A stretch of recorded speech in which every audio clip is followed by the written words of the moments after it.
Now, everything old is new again. America's entertainment pop culture talk show with Douglas Viviani and David Cohen. You want to see something really scary? You bet. Okay, this is really, really scary now. I trust you.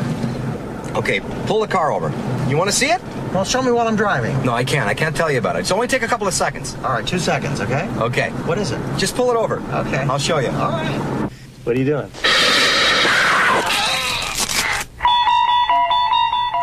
Welcome to Everything Old is New Again. Boo! It is Halloween, All Hallows Eve. This is Douglas Viviani with the ever fearless David Cohen. Hi, Doug. And that was from the Twilight Zone movie, Dan Aykroyd and Albert Brooks in serious roles where Dan Aykroyd actually turns into some fierce alien monster that eats Albert Brooks. And that's what we're here to talk about. Not really, Halloween. kids. He didn't really eat him, kids. Yes, I'm excited. It's been around, since 1745. It's gone through quite an evolution, becoming one of the most popular holidays celebrated around the world. This week, we're going to peel that onion back on Halloween and learn how we got here. Be warned, it's possible that we're going to scare you or even trick you. But in any event, we hope that we're going to provide a treat for your ears. A treat for your ears. How do you like that? You lost me there. I was kind of scared until I heard the treat for your ears. That's where you have to juxtapose the two. That's what we do. We're kings of juxtaposition. Anyway, I would like to go through a little bit of the history of Halloween. Of course, the history. Of course, going all the way back to 1745, but I don't have to do it. I have found an old movie tone newsreel that will do it for me. I love these documentary little movie tone clips. So let's see if we can do it. Mike? It's Halloween! Halloween, dating back to 1745, also known as All Hallows Eve, a yearly celebration observed in a number of countries on the 31st of October. The traditional focus of All Hallows Eve revolves around the theme of using humor and ridicule to confront the power of death. Because Christian societies, abstinence from meat on All Hallows Eve is a requirement. We instead eat fruits and vegetables. Look at this young fellow enjoying a juicy pumpkin, or this little girl eating an apple with coal cannon. What's coal cannon? I don't know. Cider, potato pancakes, and something they call soul cake. I mean, that is so professionally... Whenever I can find the movie tone newsreel, I'm going to play it. Because that guy is so professional. He got a little awkward at the end. He questioned himself. Well, it was a weird time back then. Halloween was, a weird thing. Well, you know why things would take... And what is a soul cake? A soul cake is something that was made way back in the day, and it was to be made and eaten and enjoyed to remember the souls of the faithfully departed. Oh, really? Yes. You mean it was made with love? People? And it was made with love and food. Like Soylent Green? No, it was made with people in mind. There's a difference. I don't get it. Anyway, let's get to this, because the bottom line is Halloween starts with being scared. At least back in the day, that's what it was. And Halloween is being, as we talked about, there's humor and it ridicules death. That's what the movie reel says, right? And so it must be true. It's got to be true. So let's start with the grandfather of them all, Dracula. Listen to them, children of the night. What music they make. I mean, when that movie came out, 1931, and we've Do you remember that when you were at the theater seeing the premiere? My soul was there, I'll tell you that much, because it captures my fancy, I'm going to tell you. And I have to say that back in the day started the chills running up your spine back in 1931, and it continued when Van Helsing challenged Dracula. You are too late. My blood now flows through her veins. She will live through the centuries to come, as I have lived. Should you escape us, Dracula, we know how to save Miss Mina's soul, if not her life. And I will have Carfax Abbey torn down stone by stone, excavated a mile around. I will find your earth box and drive that stake through your heart. I mean, this is adventure, thrills, romance, and it was adopted by the culture. On Halloween, people started to dress up as monsters, and these are all the Universal monsters. There's an evolution of Universal monsters that began in 1931, which we're looking at, and that same year, there was Frankenstein. It's alive. It's moving. It's alive. Oh, it's alive. It's alive. It's alive. It's alive. Oh, in the name of God. Now I know what it feels like to be God. That Frankenstein monster, do you remember that movie? Yeah. I mean, when he threw that little girl in the pond. Oh, boy, yeah. Because he thought that the girl would float. Yeah. The irony of that, the pathos. How do you like that for a word? Pathos? Yes, it was impressive. Amazing performances on both of those movies. And I'm just going to take one more clip, then we'll have a little discussion. I want to ask Dave if you can recognize who this is, who's fighting here.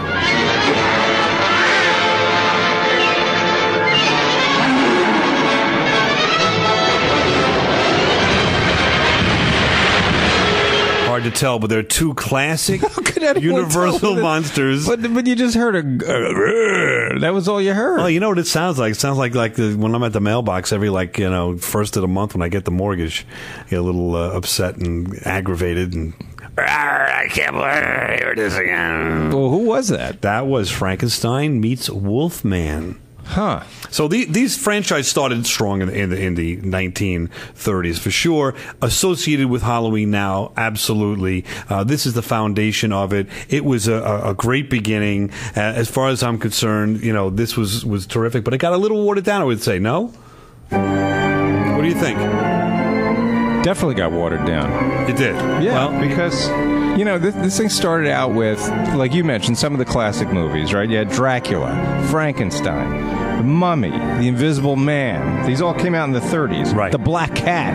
Right. Then it started to, branch out a little bit. Some sequels, things like that. The Bride of Frankenstein, The Werewolf of London. That was actually, I think, one of the first werewolf movies. Nice. But Dracula's daughter, right. The Son of Frankenstein, The Invisible Man Returns, The Mummy's Hand, The Invisible Woman. You see the trend? Yeah. Man-Made Monster. Okay, we're talking about Frankenstein, or let's just call it what it is, right? The Ghost of Frankenstein, as if Frankenstein wasn't scary enough. Am I right, kids? And The Mummy's Tomb. We had The Mummy, now we have The Mummy's Tomb. We have Frankenstein then meets the Wolfman, so we have the crossover thing going on there. Yes, right? Lon Chaney Jr. in the majority of these. Amazing. Yes, very much so. Phantom of the Opera, that was something new. That was good in the 40s. Son of Dracula, then The Invisible Man's Revenge, The Mummy's Ghost, as opposed to Frankenstein's Ghost. The House of Frankenstein, The Mummy's Curse, The House of Dracula, of course. Everybody's got to have a house. The She-Wolf of London. Let's get some women in the lead here. Well, you know what happened? Yeah, I see what you're saying. The idea they started. Do you? Because I don't know if I've beat it into you enough. They started to branch out, and the themes got a little bit watered down for sure. They put one monster against another. The House of Frankenstein had all three of them. Wolfman, Dracula, and Frankenstein together, battling. It got a little bit off there towards the late 40s. When we return, we are going to examine the development of the Universal monster past the 1948 season. And we could certainly discuss a little bit more about Halloween and what you enjoy about Halloween. Besides the horror, besides these movies, what do you do around your house either to set the tone or to get in the mood, if you even do, for Halloween? Me? Yes. Well, these days it's become more about, the kids and making sure all the candy's ready and looking at the cool costumes. Well, New York City has this parade, right? I mean, it's down in the Village. Right. Yep. It's I think something like, what is it? Is it 80 million people watch it on television? I saw. It's crazy. It is televised now. Yeah. Have you ever seen that in person? When I first moved to New York, I actually went down there to watch it. It's definitely, a thing to see in New York. Way over the top. Right? Way over the top. Yeah. But not for the faint at heart unto itself. Right. What about trick-or-treating in New York City? Like a lot of people thinking in the suburbs is kind of easy and you go in your neighborhood and all that. What do you do when you're in a city? When you're in the city, what's really cool, especially if you're in a high-rise building, is you basically have all of these apartments on every floor. Think of that. Yeah.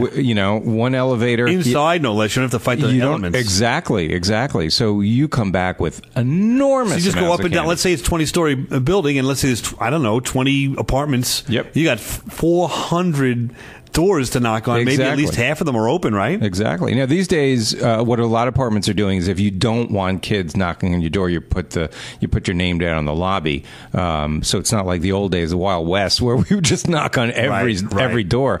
But yeah, it's great. I mean, how could it get better than that? Well, the only thing is that you go outside and cause some mischief outside, which is an old school. It doesn't really happen all that much. I love that organ. Play that up. We'll be right back on Everything Old is New Again.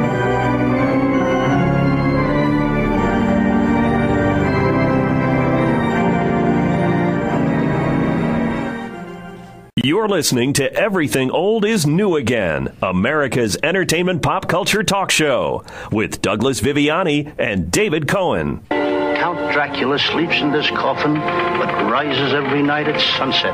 Dracula can change himself at will into a vampire bat, flying about the countryside. Bat!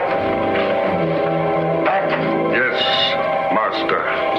Get me some Dracula.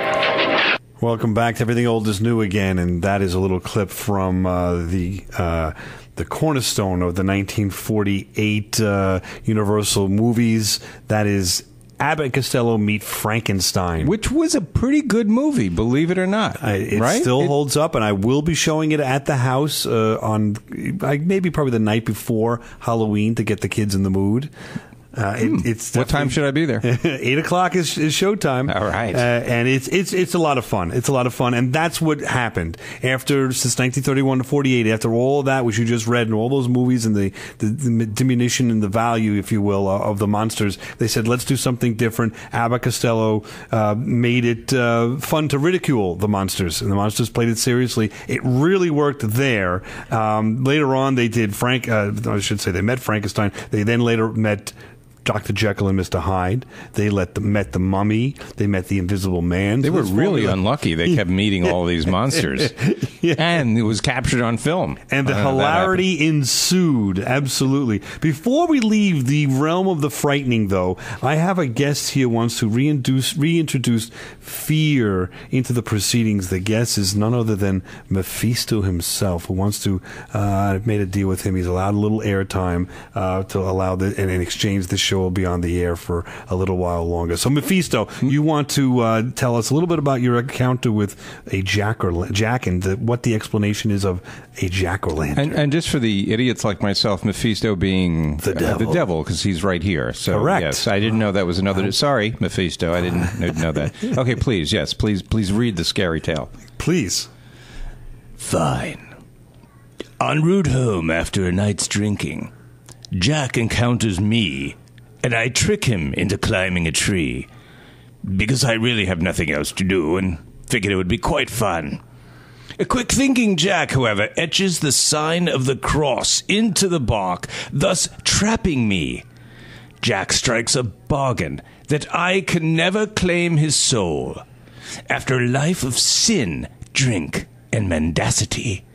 Note to self, look up word mendacity. Jack is refused entry to heaven when he dies. Keeping my promise, I refuse to let Jack into hell. And I throw a live coal straight from the fires of hell directly at him.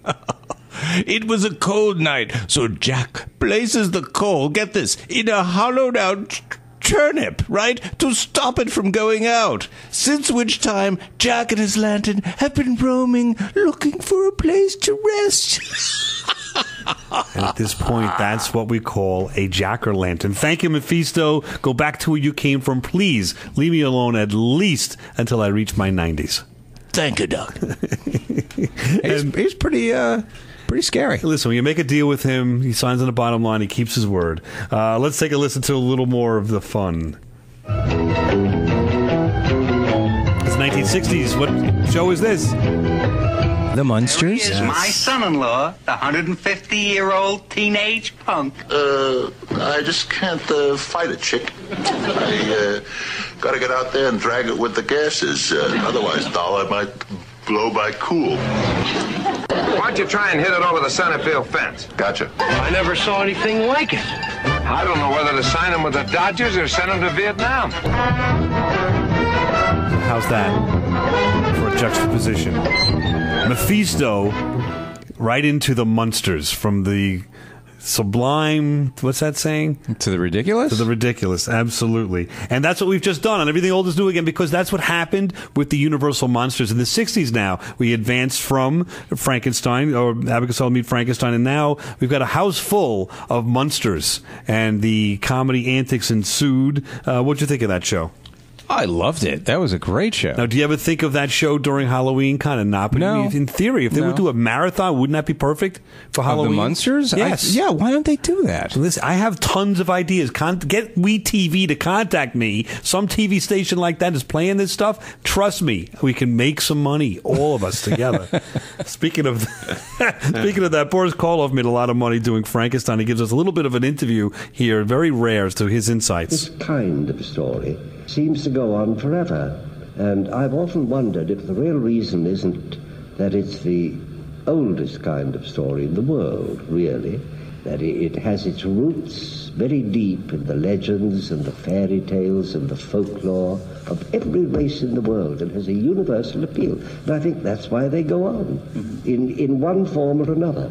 Interesting. That's the Grinch actually telling us why the story of Frankenstein and stories like that. We're talking about these scary stories that come about during Halloween. Why are they here? Why do they stick around? Why is there so much interest in it? And, it goes back, and, we love the history all the way back. I'm sure the Egyptian days had stories of evil forces, coming out to rule a day at some point, and someone's got to defeat them. I bet you the Egyptians did not have a television show or even a play or even any kind of performance like the Munsters. Give you that much. I guess that's true. Now, continuing with the lightning mood, we're lightening up the theme here. All this, with the Munsters discussion. How about Mad Monster Party from 1967? You remember this show?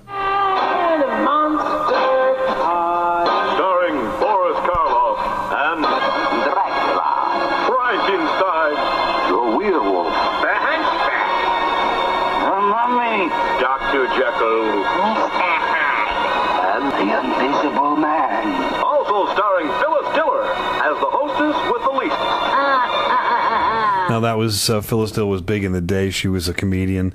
I don't remember that. I guess, well, first of all, I was too young, but I don't remember them rerunning that. Do you remember seeing it? I do remember that. Really? I do. It stopped maybe about mid-'70s, but it was Rankin Bass who did Rudolph the Red-Nosed Reindeer, that same kind of clay. I think it's called claymation. Is that what it was? Yes. And I definitely didn't see it. It was huge back in the day. It had some music in it and was played to kind of get you in the mood for Halloween, of course. And now you can see how all the monsters came to a dinner party is what that was. I see. Now that, I think, has been taking that theme with the Hotel Transylvania a couple years back, and now a new one's coming out, if not out already, Hotel Transylvania 2. Thank goodness. About time. Right. Adam Sandler, Kevin James, and those characters are in this movie. And again, they put all of these Universal monsters together and try to have some fun with them as opposed to being scared. Who's ready to fly? Me, like a superhero. Better, like a vampire. He's half human. Maybe the kid isn't supposed to fly. Quiet. This is how they learn. You throw them and they figure it out. Please don't. Here we go. He's still not flying. He will. This is a tall tower. That's why it's good. He's getting too close to the ground. You know what? He's not gonna fly. That's Dracula and his son, in this case, half human. I should say grandson, half human. Did you like that movie? The first, I thought it was better than Mad Monster Party, I'll say that much. And Angelica, who's my daughter at 6, actually really liked the first one, the Hotel Transylvania. Introduced her to these characters, not in a scary way, of course. Now these are all lovable misfits, Just as an idea, I mean, Adam Sandler's in that, as we know. Adam Sandberg is in that. Andy Sandberg. Selena Gomez, Kevin James, Steve Buscemi, Buscemi, David Spade, Mel Brooks, and this goes on and on. The list: Molly Shannon. Apparently, the Munsters were in that movie too. They're playing the theme song. They're supposed to play us out, but we got one more minute, Munsters. Now you see how I feel when you cut me off. All right, taste of your own medicine. But here's the thing. I want to just get you to the point of right now, all of those Universal monsters are no longer scary, right? We did a show on Dracula, in the newest Dracula movie. It didn't fly. No, nobody takes it seriously anymore. Yeah, so that now is where we're at. So let's take a look on the next one. When we come back, we're going to take a look at the costumes and the food of Halloween and see why we even do this holiday. What makes it? Why is it scary anymore? Yeah, what's it all about? Right. All right, we'll be back. Let's listen to the Munsters now. There we go. Like a breath of fresh air.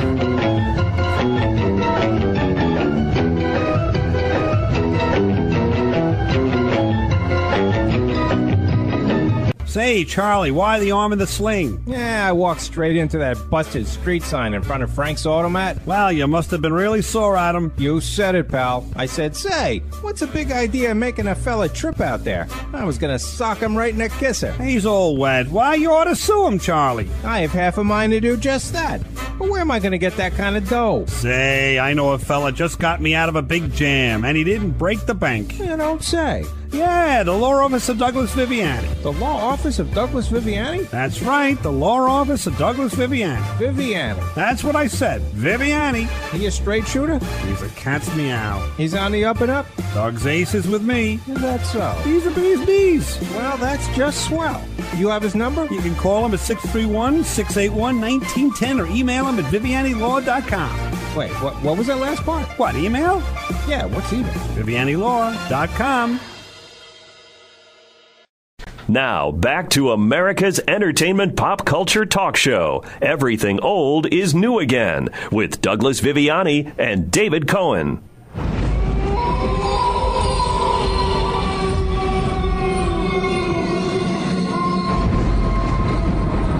That's rather eerie. This is kind of scary. Yeah. Legitimately scary. Where'd you find that? That is a tape of my house 12 o'clock every night.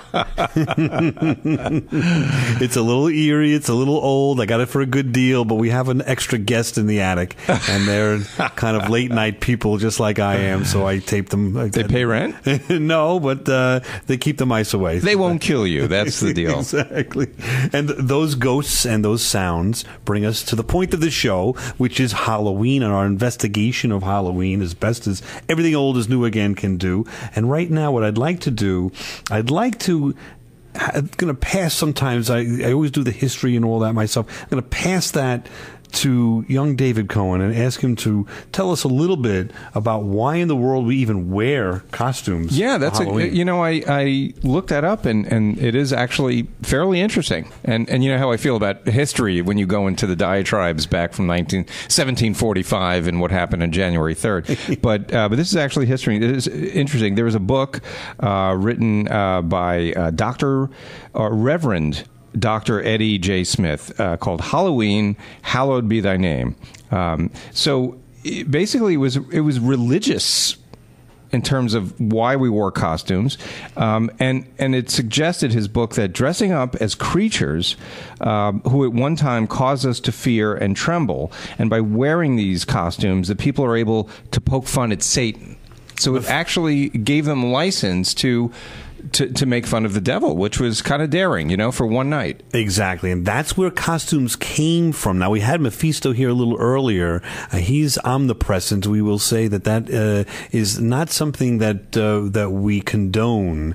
No. Just because we've had a run-in with He might still be, in his car in the parking lot listening to the show, so we don't want him coming back. Sometimes people say that I look like I'm wearing a costume all the time, which is the reason why Mephisto kind of fears me, if you will. You don't look like the devil. Come on. No, I look like something would be fearful of the devil. Yes, the devil would be fearful of me, if you will. That's why I have a face for radio, they say. But that being the case, we now talk about costumes. Sorry, it's my fault. I was not following what you. It's the Halloween grog we've been drinking here. And what I like to do is cover my face for Halloween, especially as a kid, with these rubber masks. These masks of the hobos or of odd-looking characters. Now they even have them of presidents. I didn't have that back in the day. Right. Yeah, but boy, you'd go out and you'd sweat like crazy on those things. No? Yeah. What do you used to do? We're talking about these bad memories of Halloween. Remember the masks? They were they were just the front, just the face, and they still make them today.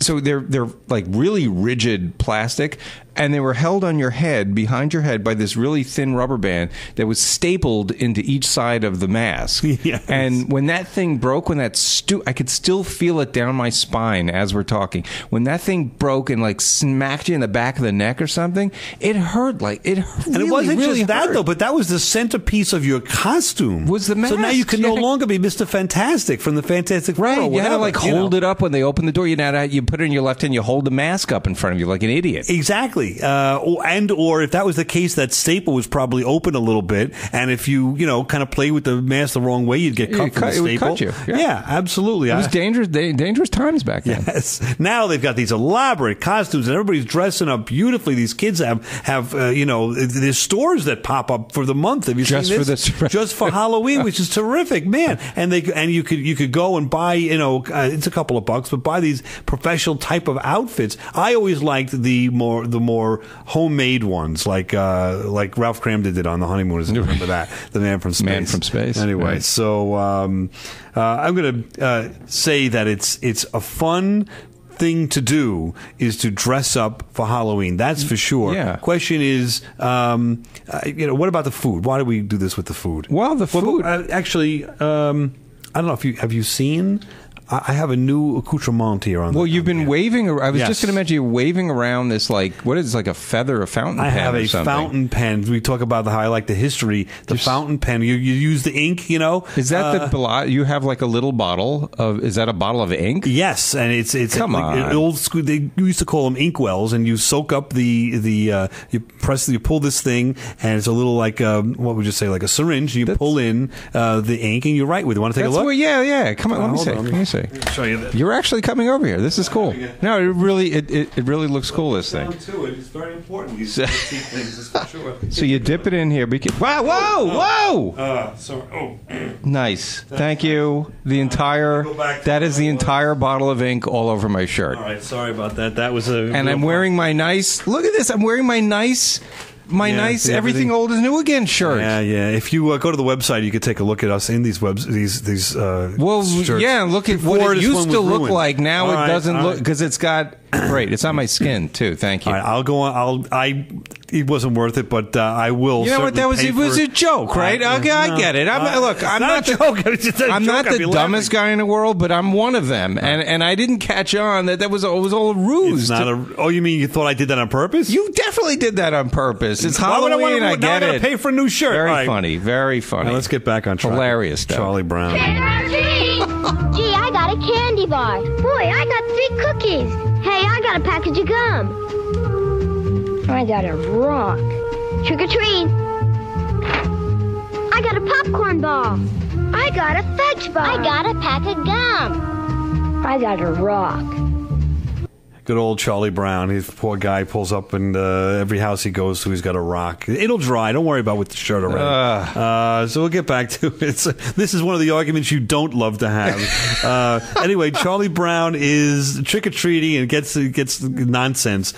We've had a history of food, from like candy apples to chocolates to sweet potato chips now, and granola bars they're giving now. So I don't know. I have a tape here of Julia Child. If you remember her, a chef from back in the day, and she's giving us a nice Halloween recipe. I might as well share that with everybody.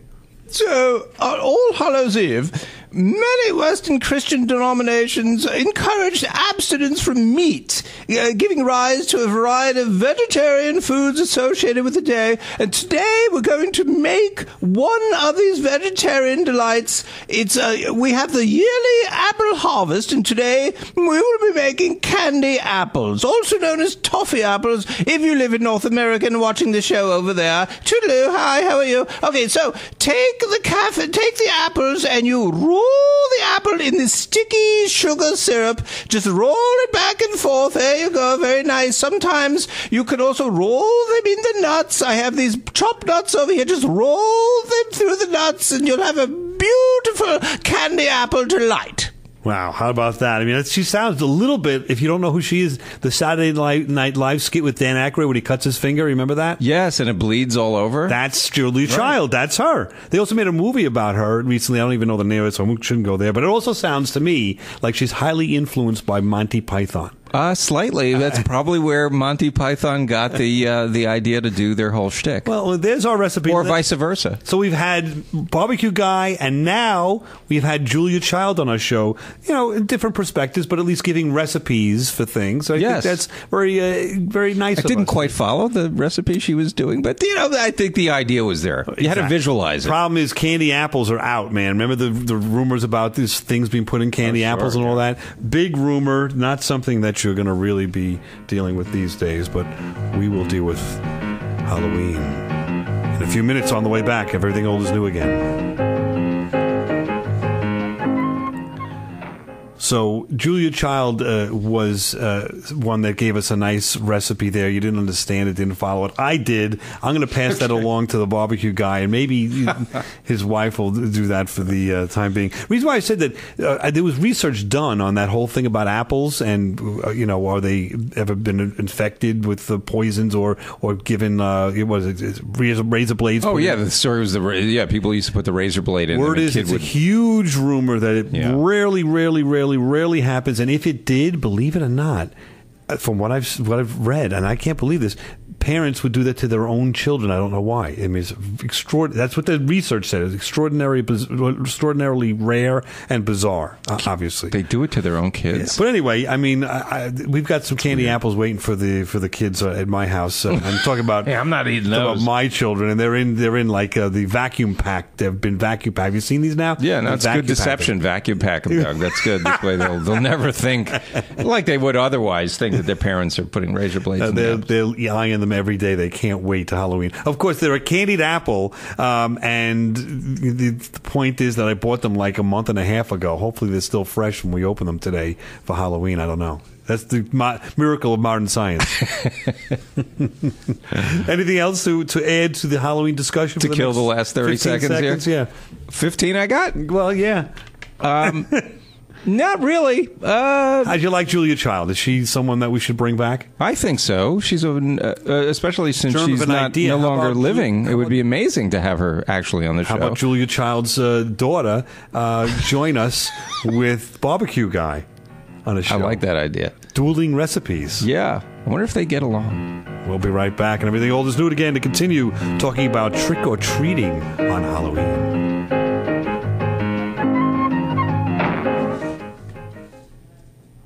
This is Everything Old is New Again, America's entertainment pop culture talk show with Douglas Viviani and David Cohen. What's that? There's a jet of flame springing from the mirror that leaps right at the advancing men. It strikes them head on. Logs are turning into flames. The whole field's caught up by the woods. The fires, the gas tanks of the automobiles spreading everywhere. It's coming this way now, about 20 yards to my right. Wow, that's the replay of a smidge of the War of the Worlds from October 30th, the day before Halloween 1938. The Mercury Players, led by Orson Welles, performed a radio play called The War of the Worlds based on H.G. Wells' book of the same name. And what happened? Do you remember that? Well, I don't remember it because I wasn't alive, but what happened was this played out. You got to remember that this is back a long time ago. We only had radio, right? That's the only means of like mass communication. And they broadcast this show, War of the Worlds, Orson Welles did, as if it was actually happening at the time. So people would tune in to a certain radio station that was playing this quote-unquote radio play, and people would just tune in the middle of the show and really not know that this was a hoax, basically, a story. And they started to believe that what was happening in the story was actually happening in real life. And a lot of people panicked, and they started packing stuff up and getting in their cars and running away, and it really caused a lot of commotion at the time. Well, and one thing is, and what was happening in the story, you can kind of get it from the clip there, is that we're being invaded by Martians. Yes, right. Sorry. So, right, of course, that would create panic anywhere. Yes. And it's sort of analogous, and there's no way it could really happen now, is as if a majority of the TV stations and a majority of the internet, what would you say, servers that are out there are running this show, this War of the Worlds. It'd be impossible to do now. But it was like, in other words, if you would have tuned into the television and then say, hey, wait, is that real? And then go to your internet and you still see a note about it there, right? And you're confirming it, what have you. You're right. You start to think it's real. You would. There was no confirmatory way on the radio. Of course, you could get up and change the channel, but many people did not do that. There was no remote control. That was it. You put a station on, you sat down, watched the radio, really, or if you did a crossword puzzle or whatever, but you sat down and you listened to the radio performance. You didn't change channels at all, ever. So anyway, that was done when we still had the era, I'm going to say, of fear and trying to scare people during Halloween. We still have a bit of that, but I think we've gone away from that, if we just talked about in the last part of the show. Right. Didn't he have to apologize too? Orson Welles came on the air and apologized for it. Yeah, amazing stuff. A lot of fun. I always listen to the War of the Worlds, or try to. It gets me into a little bit of a mood for Halloween. Some shows do that, not every year, but whenever it's a little distant in my memory, I tune it in. It's really worth a listen. It is a lot of fun. So I don't know. You can get them on the internet now. I used to buy them on DVDs or what have you. Radio plays are interesting to me, and I think that maybe Everything Old Is New Again may go ahead and actually have and perform a radio play down the line as an aside. That would be cool. And if you're interested in hearing that, let us know at everythingoldisnewagain.biz. That's everythingoldisnewagain.biz. Our communication directly on the internet is oldnewagain@AOL.com. That's oldnewagain@AOL.com. I promise you will get a response. Anyway, so yeah, because we're just sitting around waiting for you to respond, basically. Exactly. So yeah, what are you drinking there? What do you got? It's oh, come on. What is this? It's not one of the. Okay. So there's this glass of ice water I have, and one of the cubes I can see has a fly in the ice cube. Very funny. I'm taking it out now. Well, the reason why I do this is because, sorry about it. But what I do is trick or treat time. It's time to talk about tricks. And I did a little trick there for young David Cohen to have a little tete-a-tete, if you will. Why'd you get up? What'd you just do? I threw. I don't want you playing with the tricks anymore in the ice cube. So I took the little thing with the fly in it. All right, sit down, relax. And I threw it out. Sit down. Oh, that's nice. Whoopee cushion. And then he puts a whoopee cushion on my chair, ladies and gentlemen. Wow. Wait, ho! The stain on my shirt, it's gone. Was that invisible ink? Yes, it was from, if you heard the last portion of the show, I accidentally, in quotes, put the ink on Dave's beautiful... I feel like such an idiot. I can't... You know what? As a little bit of a... I can't help it. It's Halloween. What am I going to do? This is what you do. You do tricks. I was so mad at the stupid shirt, and now it's... What I'll do is, it's an olive branch. Here's a piece of gum. Why don't you have a piece of gum? A piece of gum? Yeah. All right. Here, you ready? Yes. All right. Ow! What the hell? Man, son of a bitch. What that is you see that, right? They call them novelties. You get them at the novelty store. That's a fake package of gum, and you open it up, and it's like a mousetrap. You got a little something to hit your thumb. It's all right. You'll survive. You're going to pay for this stuff, Vivian. No, Mephisto's back. When you least expect it. Are we done? We're Are we done? I just wanted to share, that's to me the favorite part of Halloween. What, making people pissed off? It's not the treats, it's the tricks. The tricks are important. But let's talk about treats. Why do we even do this tricks with the going from door to door? I don't know. Hold on. I'm like all discombobulated over here. Take a Why look. do we do the tricks and the treats and the doors? Yes. And all that. Okay. Well, apparently. Yes. So there's this. Everybody knows this All Saints Day, Yes. right? And the Feast of All Hallows, which led to Halloween, which is the night happens before. the night before, right? So now I'm kind of reading this because I found this on our favorite source, Wikipedia. Okay. So by the end of the 12th century, right?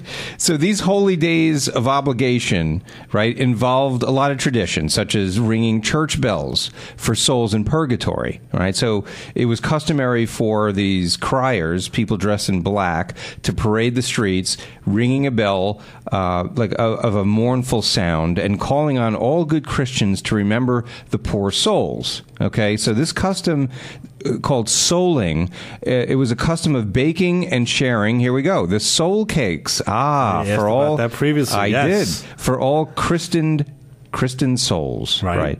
And that's been suggested as being the origin of trick or treating, the treat ring part the of bells, the treat part, right? So groups of poor people, often children, would go door to door during All Hallow Tide, in that same time period, collecting soul cakes in exchange for praying for the dead, especially the souls of the giver's friends and relatives. And if you didn't do it, there would be a trick that you'd have to deal with. Yes.